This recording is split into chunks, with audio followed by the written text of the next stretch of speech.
crystal field theory പറ്റിയാണ് നമ്മൾ പറഞ്ഞുകൊണ്ട് വന്നത് അല്ലേ. crystal field splitting, crystal field stabilization energy, what are high spin complexes, what are low spin complexes, and what is spectrochemical series. ഓർമ്മയുണ്ടോ?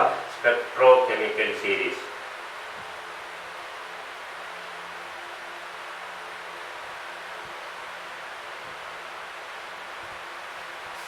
That is an arrangement of common ligands in the order of the delta O value, which it can produce on a particular metal ion in a particular geometry. പ്രത്യേക geometry octahedral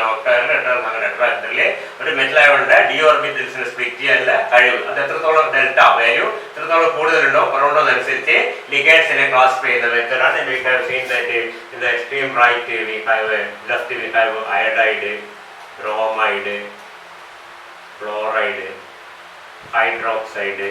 ചിലപ്പോൾ ചെറിയൊരു വിദ്യ പറഞ്ഞ fluoride, ചിലപ്പോൾ fluoride അപ്പുറം hydroxide ഇപ്പുറമൊക്കെ കാണാൻ ചിലപ്പോൾ ഇങ്ങനെ പോയിട്ട് പിന്നെ എന്താണ് വാട്ടർ ഉണ്ട്, ഓക്സലേറ്റ് ഉണ്ട്, അമോണിയ ഉണ്ട്, എത്തിലീൻ ഡൈമൻ ഉണ്ട്, പിരിഡീൻ ഉണ്ട്, ഫിനാന്ത്രുലിൻ ഉണ്ട്, സയനൈഡ് ഉണ്ട്, കാർബൺ മോണോക്സൈഡ്. ഇതൊക്കെ ഈക്വലാണ്. Cyanide, ethylene, cyanide, carbon. And തിരിഞ്ഞു പോയി നേരെ. This is just the reverse. Okay, very sorry. ഇതിങ്ങനെയാണ്.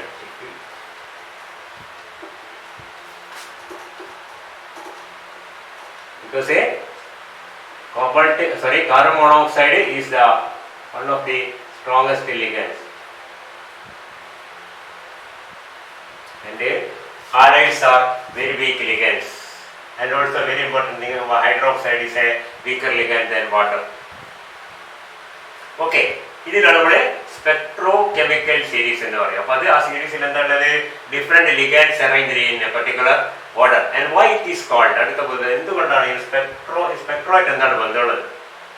നമുക്കൊരു സിമ്പിൾ കോംപ്ലക്സ് എടുക്കും. ഒരു സിമ്പിൾ കോംപ്ലക്സിൽ ഒക്ടാഡൽ കോംപ്ലക്സ് എടുത്തു കഴിഞ്ഞാൽ you can see that these are the T2g orbitals and these are the Eg orbitals, and any electron present in the T2g orbital may get excited into the Eg orbital if it gets energy equal to delta O.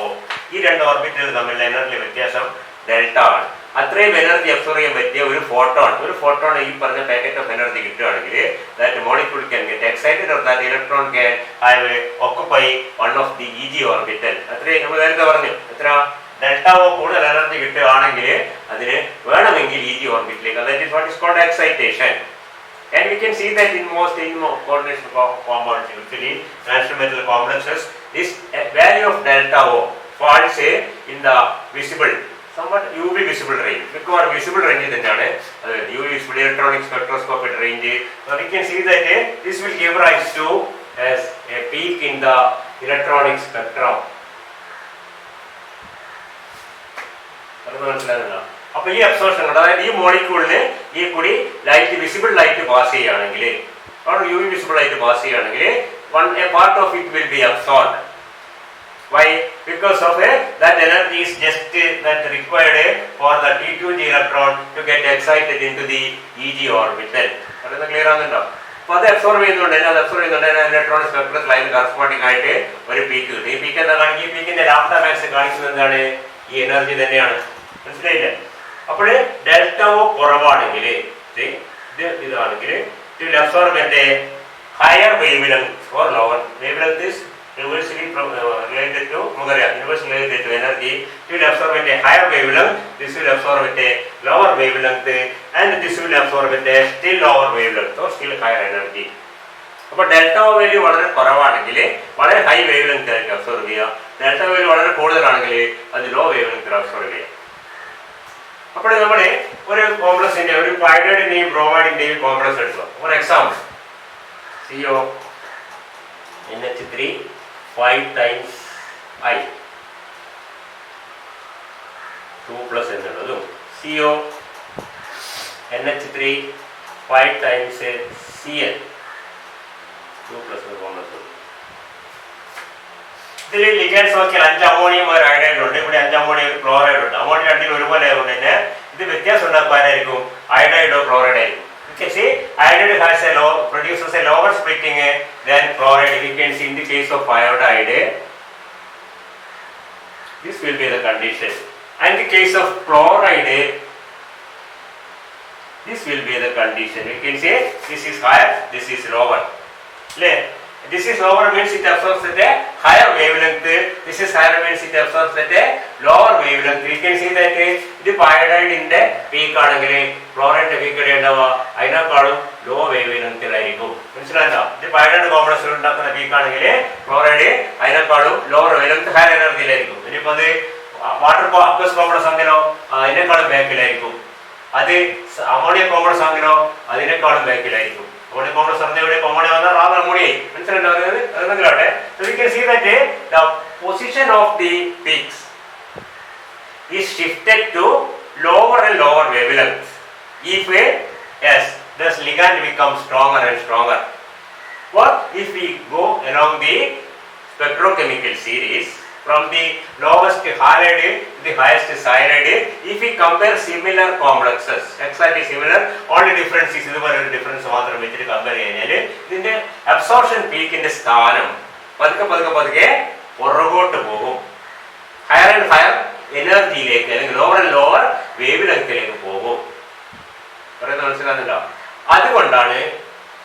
a spectrochemical series that is reflected in the spectrum of the complex. For example,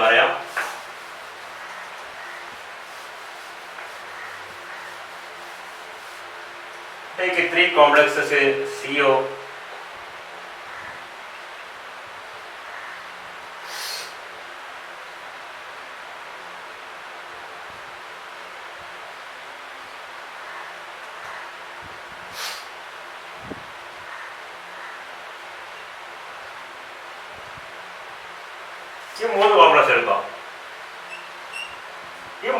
electronic spectrum and a UV spectrum recorded. So we get 3 different peaks. Suppose one peak is here, another one is here, and the third one is here. Can you identify which peak is caused by this one? So we look into this is a wavelength, say lambda. If height is height question and the shape of height and position, that is a position of the peak. This peak in the position of water, ethylene diamine, ammonia. It is the strongest ligand ethylene diamine. So ethylene diamine produces maximum splitting, that means it absorbs at the minimum wavelength. Ethylene diamine produces maximum splitting among these 3 and that will absorb at a minimum wavelength, that is ethylene diamine is this one. Then we have a second ammonia, because ammonia is better than water, isn't it? The ammonia in the that is ammonia and of course water. So the aqueous complex, water complex aqueous complex will absorb at a maximum wavelength and ethylene diamine complex will absorb at a minimum wavelength and the ammonia complex will be in between them in the series of these 3 compounds. It's like that. Peak and the lambda max wavelength of maximum characteristic will depend on the strength of the ligand. The strongest ligand will have a lambda max at a minimum wavelength and the weakest ligand will have a lambda max at a maximum wavelength. Or we can say the position of the peak in the spectrum is controlled by the nature of the ligand. Stronger ligand and weaker ligand, their position will be changed, and we can see that that's why it is called a spectrochemical series. Spectral properties suppose you were asked iron maximum wavelength observing, arrange the following complex in the order of increasing lambda max or decreasing lambda or in order of lambda max or order of a wavelength of absorption. Wavelength frequency lowest frequency, highest frequency. Wavelength lambda lowest wavelength here, highest frequency. Highest wavelength here, lowest frequency. So lowest energy. Lowest highest energy energy excitation iodide complex splitting very T to the minimum energy. That fluoride and chloride water ammonia pyridine പിന്നെ എന്താണ് ഫിനാന്നുള്ള അതിനേക്കാളും കൂടുതലായിരിക്കും. Cyanide carbon monoxide ആണെങ്കിൽ maximum ആയിരിക്കും. Cyanide carbon monoxide ഒക്കെ strong ലിഗൻഡ്സ് always produce a large splitting. That means a very high energy is required for the transition from the T2G to EG. That will absorb with a very high energy or very low wavelength. Is it clear? That is the relation. Spectrochemical series and the ligands arranged in that order. പലപ്പോഴും ചോദിക്കുന്ന സ്പെക്ട്രോകെമിക്കൽ എൻ്റെ പേരെന്താ വന്നതെന്ന് ചോദിക്കുന്ന സാധ്യത കുറവാണ്. പക്ഷെങ്കിൽ write a note on spectrochemical series എന്നോ ഇതൊക്കെ നമുക്ക് പറയാം. അല്ലെങ്കിൽ what you mean by spectrochemical series എന്നോ ഇങ്ങനെയൊക്കെ ചോദിക്കാം. ഓക്കെ,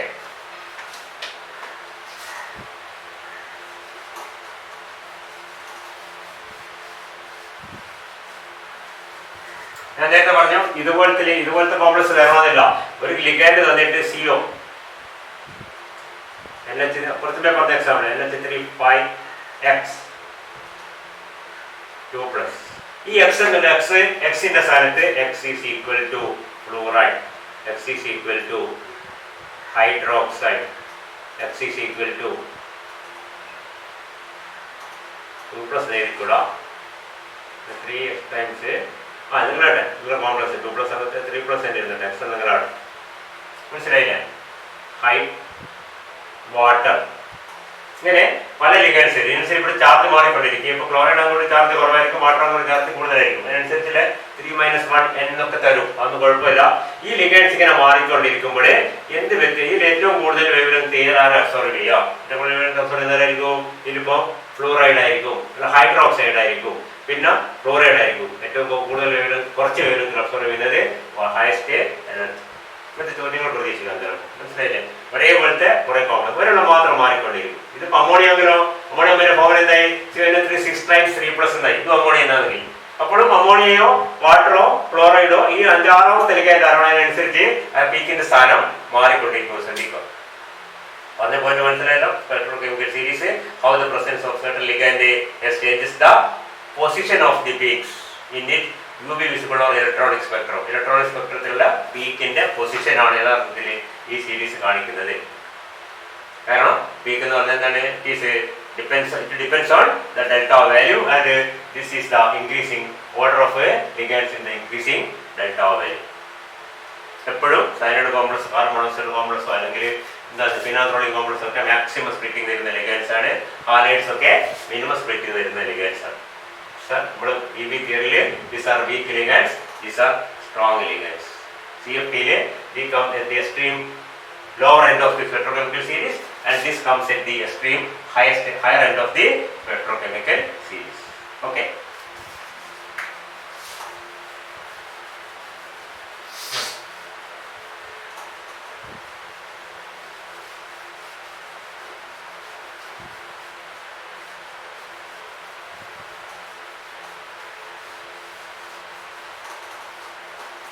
അപ്പോൾ നമ്മൾ ഇത്രയും നേരം നോക്കിയത് ഒക്ടാഡൽ കോംപ്ലക്സിലെ സ്പ്ലിറ്റിംഗ് ആയിരുന്നു അല്ലേ?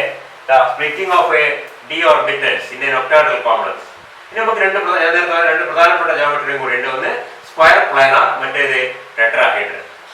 Okay, you know how the D orbital energies are split in an octagonal field because certain orbitals are directed towards the ligand and these will experience a greater repulsion from the ligand and they will have a very high energy compared to some other orbitals which are away from the direction or in between the direction of the ligand, so that they are not much affected. They will be having comparatively lower energy and those are the T2G orbitals or interaxial orbitals. Other പറഞ്ഞത് axial orbitals or EG orbitals, isn't it?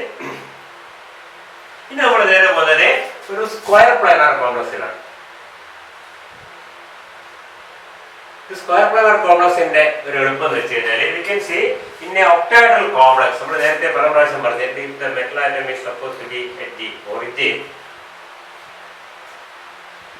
we can see that there are two ligands along the x-axis, two ligands along the y-axis and two ligands along the z-axis, isn't it? X-axis il rendu ligand, x-axis aanu, idu y-axis aanu, idu z-axis aanu. Okay.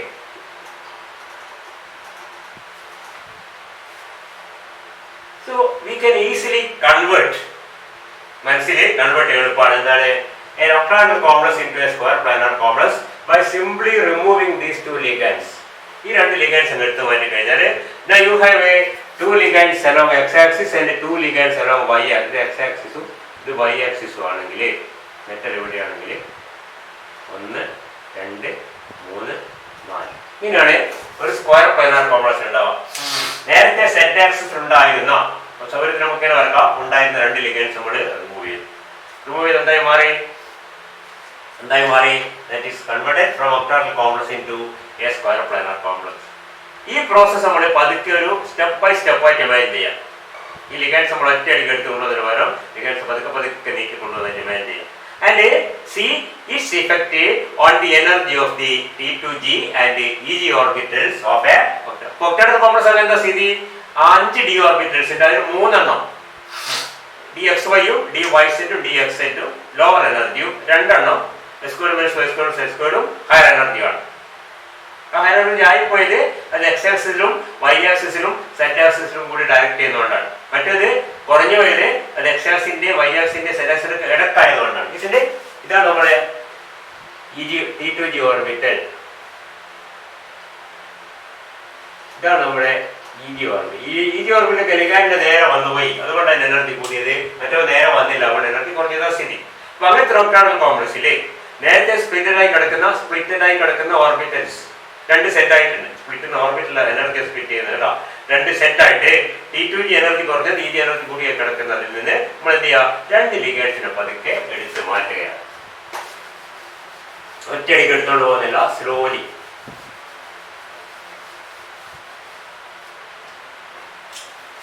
തൽക്കാലം നമ്മൾ ഇങ്ങനെ ഒരു ചിത്രം വരക്കും.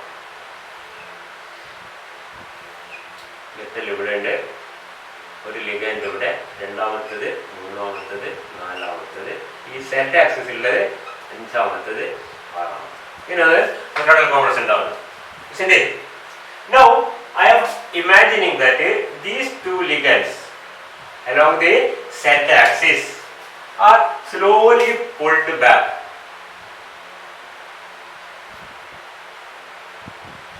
ഇങ്ങനെയാണ് പതുക്കെ ഒരേ അളവിൽ രണ്ട് ഡയറക്ഷനിലും പതുക്കെ നീക്കുക. അപ്പൊ ഇതിന്റെ പുതിയ സ്ഥാനം ഇവിടെ,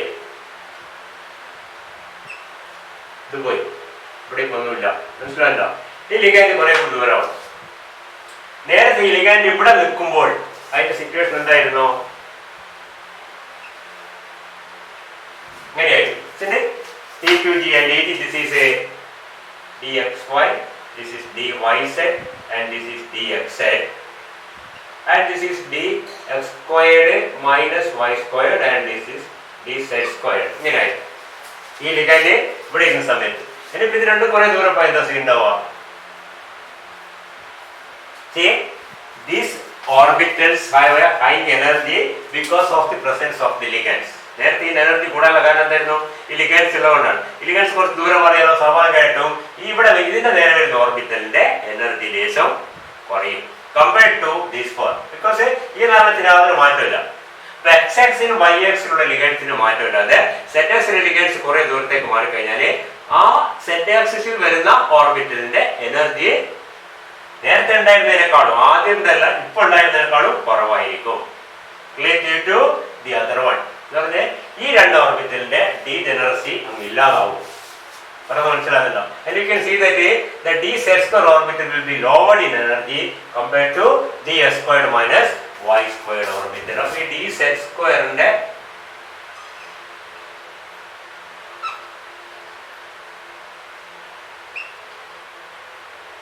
യാതൊരു അർത്ഥമില്ല, സൗകര്യത്തിന് വരയ്ക്കുന്നതാണ്. ഇങ്ങനെ മാറും. മനസ്സിലാകുന്നത്? ഇത് എന്തുകൊണ്ടാണ്? Because we are removing two ligands along z-axis to a greater distance. We are slowly pulling back. We are slowly pulling back. ഇതിനെ ബാക്കോട്ടും പതുക്കെ വലിച്ചുകൊണ്ട് പോയി കഴിഞ്ഞാൽ എന്തായി? ആ ആക്സിസിൽ വരുന്ന ഓർബിറ്റൽ അതാണ്, that is the dz² orbital. You know the position of the dz² orbital is along a z-axis. So it will experience നേരത്തെ ഉണ്ടേനേക്കാൾ അത്ര എനർജി ലേശം കുറയും. relative to other, that means other one will be slightly greater. ഇത് greater ഇതിനേക്കാൾ മേലോട്ട് പോകുന്നില്ല. അപ്പോൾ ശ്രദ്ധിക്കുക, ഇതിന്റെ ആവറേജ് ഇവിടെ തന്നെ വരും. ഒന്ന് പറയും, മറ്റേത് റിലേറ്റീവ് ആയിട്ട് കൂടുന്നു മാത്രമേ ഉള്ളൂ. Okay. And what happens to these orbits xy, yz and xz? ഇതിന്റെ ഒക്കെ എനർജി ലേശം കൂടുതലായിരുന്നു ഫ്രീ മെറ്റലിനേക്കാൾ. എന്തുകൊണ്ടാണ്? Because of the presence of ligands along x axis, y axis and z axis. The energy of dxy, dyz and dxz orbitals are more, slightly more than that present in the free metal atom. Free metal atom കൂടുതലായിരുന്നു ലിഗാൻഡ്സിന്റെ presence കൊണ്ട്. ലിഗാൻഡ്സിന്റെ presence കൊണ്ടാണ് ഇത് കൂടിയത്. അപ്പോൾ z axis ലിഗാൻഡ്സ് അങ്ങോട്ട് കുറച്ച് ദൂരം പോയാലോ, ആ z ആക്സിസുമായി ചേർന്ന് വരുന്ന ഓർബിറ്റൽസിന്റെ എനർജിയിൽ ചെറിയ ഒരു കുറവുണ്ടാവും. z ആക്സിസുമായി ചേർന്ന് വരുന്ന ഓർബിറ്റൽ നോക്കി മനസ്സിലാവില്ല, dyz-ഉം dxz-ഉം ആണ്. അപ്പൊ dyz-ന്റെയും dxz-ന്റെയും എനർജി ലേശം കുറയുകയും കറസ്പോണ്ടിങ് dxy-ൻ്റെത് കുറയാതെ തന്നെ മറ്റേത് കൂടുതലായി മാറും. ഇതും സ്പ്ലിറ്റ് ആവും. ഇതെന്തായിട്ട് മാറും? ഇത് രണ്ട് സെറ്റായിട്ട് മാറും. മേലെ ഒരെണ്ണം, താഴെ രണ്ടെണ്ണം. ഇതൊക്കെയാണ് dyz and dxz. ഇതാണ് dxy. നിങ്ങൾ മനസ്സിലാകുന്നല്ലോ? So once we are removing ligands around z, ഇവിടെ ഇതാ ഇതൊരു T2g ഓർബിറ്റലാണ്, സോറി EG ഓർബിറ്റലാണ്.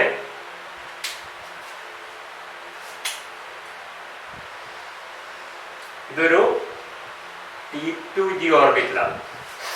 ഓക്കെ. അപ്പൊ ഇവിടുന്ന് ലിഗാൻഡ് മാറി മാറി ഇതിന്റെ എനർജിയിൽ ലേശം കുറവ് വരും. നേരത്തെ കൂടിയിരിക്കുക അത്ര കൂടില്ല. കാരണം എന്താണ്? ഈ ലിഗാൻഡ് ദൂരം പോയി. ഇതേ ഓർബിറ്റലാണ്, അത് എക്സിന്റെയും സെറ്റിന്റെയും ഇടയ്ക്കുള്ള ഓർബിറ്റലാണ്, അല്ലെങ്കിലോ വൈന്റെയും സെറ്റിന്റെ ഇടയ്ക്കുള്ള ഓർബിറ്റലാണ്. എന്താവില്ല? എക്സിന്റെ വൈൻ്റെ അടുക്കാവില്ല. കാരണം എക്സിന്റെ വൈൻ്റെ അടുക്കുള്ള ഓർബിറ്റലിൽ യാതൊരു മാറ്റവും വരില്ല.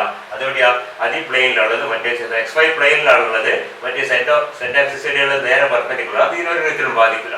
കൂടുതൽ ബാധിക്കുന്നതായിരിക്കും xz-നെ ബാധിച്ചത്. Those T2g orbitals which are closer to z axis will experience a lowering of energy compared to the T2g orbital which is not in the direction of the ligand, that is a dxy orbital. Z axis ൽ അകലെയിരിക്കുന്ന xy orbital energy ലേശം കുറവും കൂടുതലും z axis അടുത്തിരിക്കുന്നതിന്റെ energy കുറഞ്ഞു. ഇവിടെ കുറയുന്നതിന്റെ കാരണം എന്താണ്?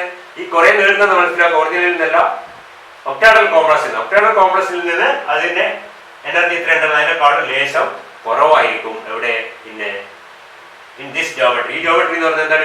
ഇപ്പോഴും ഈ ജോമെട്രിക്ക് പറയുന്ന പേര് ഒക്ടാഡൽ തന്നെയാണ്. ഈ ലിഗാൻഡ് പോയി തീർന്നില്ല. ഈ ലിഗാൻഡ് കുറച്ച് ദൂരത്തേക്ക് മാറിക്കഴിഞ്ഞാല് നേരത്തെ ഈ ഡിസ്റ്റൻസും ഒന്നായിരുന്നു. ഇപ്പോഴെന്താ? ഈ ഡിസ്റ്റൻസ് കൂടുതലായി. പിന്നെ this distance is shorter, this is longer. അപ്പോഴും അത് ഒക്ടാഹെഡ്രൺ തന്നെയാണ്, യാതൊരു സംശയമില്ല. That is known as a tetragonal geometry എന്ന് പറയും. ശരിക്കും പൂർണ്ണമായിട്ട് പറഞ്ഞ അതിന്റെ പേര് tetragonally distorted octahedron. Tetragonally distorted octahedron or an elongated octahedron. An octahedron which is elongated along the z axis. Z axis കൂടി നീളം കൂട്ടിയ, വലിച്ചു നീട്ടിയ ഒരു ഒക്ടാഹെഡ്രൺ ഷേപ്പാണ്. ഇനി വലിച്ചു നീട്ടുകയാണെങ്കിൽ അവസാനം എന്തായി മാറും? അവസാനം അത് സ്ക്വയർ പ്ലാനറായി മാറും. അപ്പോൾ എന്തൊക്കെ എന്താവും? ഈ രണ്ട് ലിഗാൻഡ്സും ഇൻഫിനിറ്റിയിലേക്ക് പോയി കഴിഞ്ഞാൽ, വളരെ ദൂരത്തേക്ക് പോയി കഴിഞ്ഞാൽ പിന്നെ യാതൊരു എഫക്റ്റ് ഇവിടെ ഉണ്ടാകും. നമ്മളിപ്പോൾ കൊണ്ടുപോയില്ല, പകുതി വെച്ച് നിർത്തിയിരിക്കുകയാണ്. കുറച്ചങ്ങോട്ട് മാറ്റി നിർത്തിയാൽ എന്ത് സംഭവിക്കുന്നു അത് മനസ്സിലാകുന്നു. The energy splitting will again get split in such a way that the three T2g orbitals are split into two groups. Two orbitals closer to the z axis will experience a lowering of energy relative to the orbitals which is away from the z axis. കാരണം z axis ligand പോകുമ്പോൾ z axis-മായി ചേർന്ന് വരുന്ന ഓർബിറ്റൽസിന്റെ energy കുറയുന്നു. ഏറ്റവും പ്രധാനമായിട്ടാണ് ഇവിടെയാണ്. കാരണം ഇത് z axis നേരെ നിൽക്കുന്ന ഓർബിറ്റലാണ്. അതിന്റെ എനർജി നേരത്തെ വല്ലാണ്ട് കൂടിയിട്ടുണ്ട്.